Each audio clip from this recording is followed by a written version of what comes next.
বাংলাদেশ পাল্টা জবাব দিলে আরও শুল্ক বাড়ানোর হুঁশিয়ারি দিয়েছে ট্রাম্প।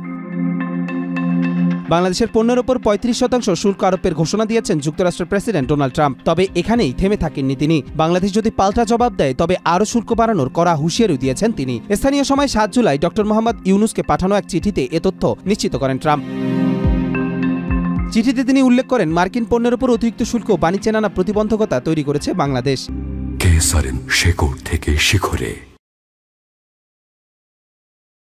এরই জেরে নতুন এই শুল্ক আরোপ করা হচ্ছে। একই সঙ্গে তিনি সতর্ক করে বলেন, বাংলাদেশ যদি পাল্টা শুল্ক আরোপ করে তাহলে নির্ধারিত ৩৫% শুল্কের সঙ্গে আরও অতিরিক্ত শুল্ক যোগ করা হবে। এর আগে গত এপ্রিলে বাংলাদেশি পণ্যের ওপর ৩৭% শুল্ক আরোপ করেছিলেন তিনি, যা সাময়িকভাবে স্থগিত রাখা হয়েছিল। ওই স্থগিতাদেশ ৯ জুলাই শেষ হচ্ছে। এর আগেই নতুন শুল্ক আরোপের ঘোষণা আসলো। ট্রাম্প একই ধরনের কড়া ভাষার চিঠি এদিন বিশ্বের আরও ১৪টি দেশের নেতাদের পাঠিয়েছেন, যা বৈশ্বিক বাণিজ্য পরিস্থিতিতে নতুন উদ্বেগের সৃষ্টি করেছে। কবির চৌধুরী, জয়, মাই টিভি।